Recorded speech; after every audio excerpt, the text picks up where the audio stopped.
नमस्कार, मैं हूं नीलू। तो हमास देखिए कहीं से भी हथियार छोड़ने को तैयार नहीं हो रहा है। हमास की तरफ से जो वादे किए गए थे, कहा यह जा रहा है कि उस वादे पर वो खरा नहीं उतर रहा है और इजराइल ने भी इस बात को कह दिया है। अब अमेरिका की तरफ से ये एक बयान आया है जिसमें कहा गया है कि अगर हमें हमास को खत्म करना होगा तो बाकी देशों का सहयोग। अब ये बाकी देश कौन है और किस तरह का सहयोग अमेरिका मांग रहा है, आज बातचीत इसी पर होगी। क्योंकि देखिए ये जो आज की बातचीत है वो बहुत महत्वपूर्ण है और ध्यान से सुनिएगा कि क्या कुछ किस देश की क्या भूमिका इस पूरे मामले को लेकर है। मयंक मेरे साथ बातचीत करने के लिए है। मयंक, बात ये हो रही है कि अगर हमास हथियार नहीं छोड़ता है, ट्रंप पहले भी कह चुके हैं, तब हमें कुछ ऐसा करना होगा हमास को खत्म करने के लिए, चाहे खूनी संघर्ष में क्यों ना तब्दील हो जाए। अब इसमें कुछ देश और शामिल होने की बात ट्रंप ने कही है। कौन है ये देश और क्या इसको लेकर खबर देखिए, है? मैं सीधा स्ट्रेट टू द पॉइंट आता हूं। जो डोनाल्ड ट्रंप का कल स्टेटमेंट आया है, आप इसको समझने की कोशिश करिए और उसके बाद सवाल ये निकल रहा है, क्या सऊदी अरब हमास के खिलाफ जंग करने जा रहा है? इस बात को नोट करिए। मैं रिपीट करता हूं, क्या सऊदी अरब ने अमेरिका के साथ मिलकर इस तरह का कोई प्लान बनाया है कि अपनी फोर्सेस गजा में भेजी जाए और हमास के खिलाफ जंग की जाए? ये बहुत बड़ी खबर आ रही है। और देखिए इसकी वजह क्या है, ये सवाल क्यों पूछा जा रहा है सोशल मीडिया में? इसकी वजह है डोनाल्ड ट्रंप का एक बयान। आपको पहले इस बयान को समझना पड़ेगा, डोनाल्ड ट्रंप क्या कह रहे हैं। देखिए, डोनाल्ड ट्रंप ने कहा, numerous of our now great allies in the Middle East and areas surrounding the Middle East have explicitly and strongly with great enthusiasm informed me that they would welcome the opportunity at my request to go into Gaza with a heavy force and straighten out Hamas. Donald Trump का बयान यह है उनका social media truth पर कि middle east के मेरे कई सहयोगियों ने मुझे ये ऑफर किया है कि अगर आप चाहेंगे तो हम अपनी देश की सेना गजा में भेजने के लिए तैयार हैं। ऑफर किया है जो हमास को सीधा कर देंगी, हमास को झुका देंगी, हमास के खिलाफ जंग करेंगी। अब ये मिडिल ईस्ट के कौन से देश है? जो एक्सपर्ट्स मान के चल रहे हैं कि इशारा डोनाल्ड ट्रंप का शायद सऊदी और यूएई की तरफ था। उन्होंने नाम नहीं लिया, लेकिन क्या सऊदी और यूएई, देखिए इस बात को समझिए कि ये बात जब ये डील हो रही थी तभी ये बात साफ थी। इस बारे में कोई चर्चा नहीं हो पाई, कि कोई सहमति नहीं बन पाई कि हमास हथियार छोड़ेगा नहीं छोड़ेगा। और इसी को लेके अब बड़ी जंग छिड़ी हुई है इजराइल में, गजा में। आपने देखा किस तरह से जो इजराइल पर आरोप लगे कि इजराइल ने जो है सीज फायर तोड़ा, बड़े हमले किए जिसमें 70 से ज्यादा गजा के फिलिस्तीनियों की गजा में मौत हुई है। अब आप सोचिए, जब ये प्लान तैयार हुआ, जब ये पीस डील तैयार हुई, तो अमेरिका ने कुछ तो प्लान किया होगा कि भाई अगर हमास सरेंडर नहीं करेगा हथियार, उस सूरत हाल में क्या करना है। हाँ। तो कोई ना कोई बैकअप प्लान तो अमेरिका का होगा। अब देखिए, डोनाल्ड ट्रंप अक्सर अपने बयान दे जाते हैं और वो बयान के मायने फिर क्या निकाले जाते हैं वो आपको समझना पड़ेगा। बिल्कुल। डोनाल्ड ट्रंप ये कह रहे हैं कि मिडिल ईस्ट के मेरे सहयोगियों ने मुझे वादा किया है कि भाई अगर आप रिक्वेस्ट करेंगे तो हम अपनी फोर्स गाजा भेज देंगे और वो हमास को जो है वहां से धकेल देंगी पीछे और उनको वहां से साफ कर देंगी। तो बड़ी ऑब्वियस सी बात है, जो ये अंदाजा लगाया जा रहा है कि ये क्या सऊदी और यूएई जो हैं वो अब हमास के खिलाफ जंग को तैयार हैं।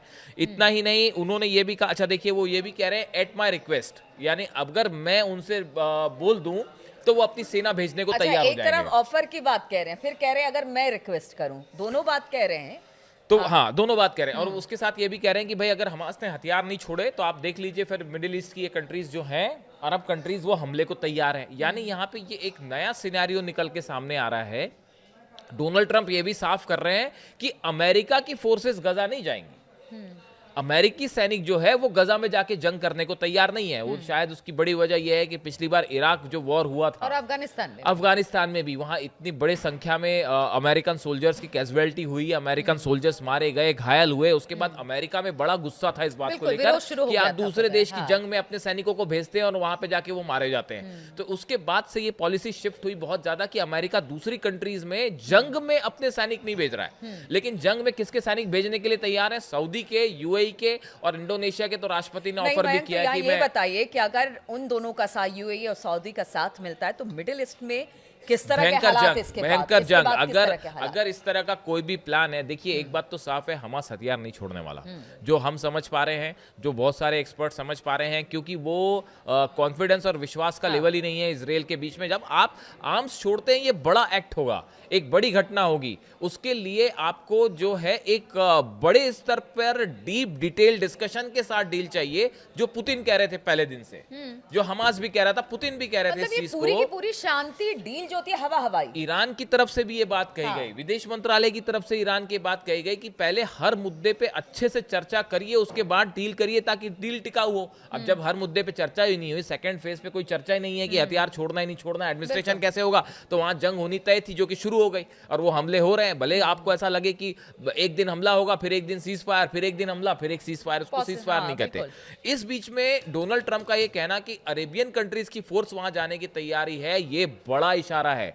और अगर ऐसा कुछ होता है, पूरे मिडिल ईस्ट में भयंकर जंग छिड़ने वाली है उस सिचुएशन में। अब देखिए, इस पूरे इनके बयान के बाद, जो डोनाल्ड ट्रंप ने बयान दिया है, इसके बाद ईरान भयंकर गुस्से में। हमने कल आपको बताया, अली खामेनी साहब का जो बयान आया, उन्होंने सीधा सीधा रिजेक्ट कर दिया अमेरिका की डील, ट्रंप का ऑफर, हाँ। कि हम आपके साथ कोई न्यूक्लियर बातचीत नहीं करने वाले, भूल जाइए आप। हाँ।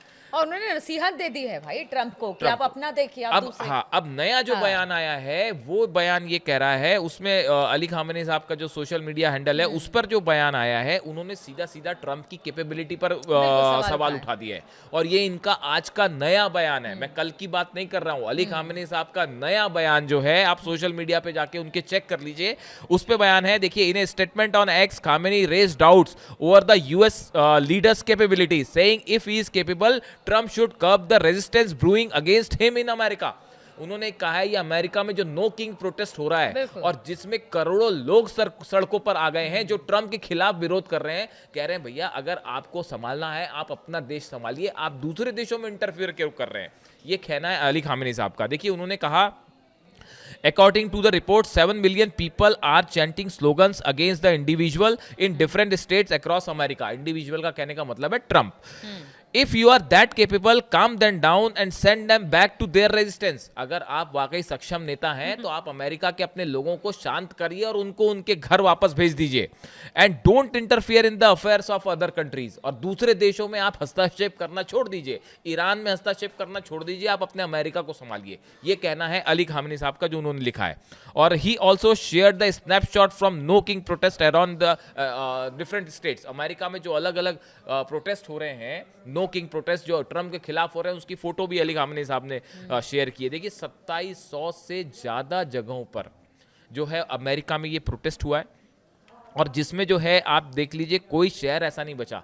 Washington DC, San Francisco, San Diego, Atlanta, New York city, Texas, Honolulu, Boston, Missouri, Montana, Chicago, new Orleans, बोलते बोलते मैं थक जाऊंगा। पूरे अमेरिका में बिल्कुल लाखों लोग सड़कों पे थे, करोड़ों लोग सड़कों पे थे, और ट्रंप की नीतियों का विरोध कर रहे हैं। क्या नीतियों का विरोध कर रहे हैं? अमेरिका में शटडाउन, पूरी वहां पे मशीनरी ठप है, टैरिफ को लेकर जो नियम, जिस तरह का उसने वॉर छेड़ रखा, जिस तरह के फैसले बैक जाते हैं, फिर उस फैसले पर किसानों को बड़ा जबरदस्त नुकसान हो रहा है टैरिफ के चलते। तो डोनाल्ड ट्रंप के जो फैसले हैं, देखिए अभी आए, उन्होंने सत्ता में आए, ज्यादा टाइम नहीं हुआ, जनवरी फरवरी में सत्ता में आए, और अभी बहुत कम समय में देखिए वहां ये कहा जा रहा है कि 1977 1776 1776 में जब से आजाद हुआ अमेरिका, उसके बाद से वहां पे कोई किंग नहीं रहा। तो अमेरिकन का कहना है कि आप इस तरह से बिहेव मत करिए जैसे कोई किंग प्रोटेस्ट, कोई बिग किंग जो है वो बिहेव कर रहा है। इसको लेकर वहां पे जबरदस्त प्रोटेस्ट हो रहा है, और इसी को लेके अली खामेनी साहब ने जो है सीधा संदेश दिया है कि भैया आप अपना अमेरिका संभालिए, आप हमारे में इंटरफियर ना करिए।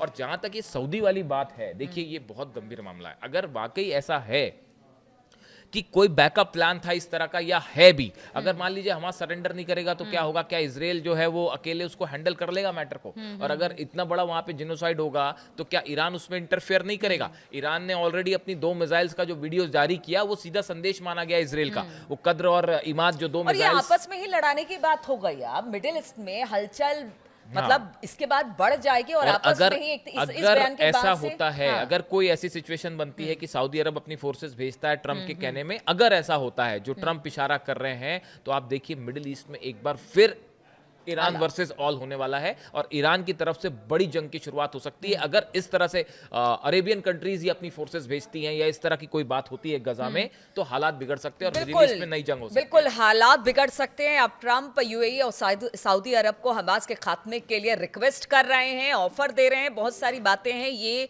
चीजें कहां जाएंगी, किस तरह से इसको लेकर रिएक्शन सामने आएगा, इस पर लगातार हमारी नजर बनी रहेगी। आप बने रहिए हमारे साथ।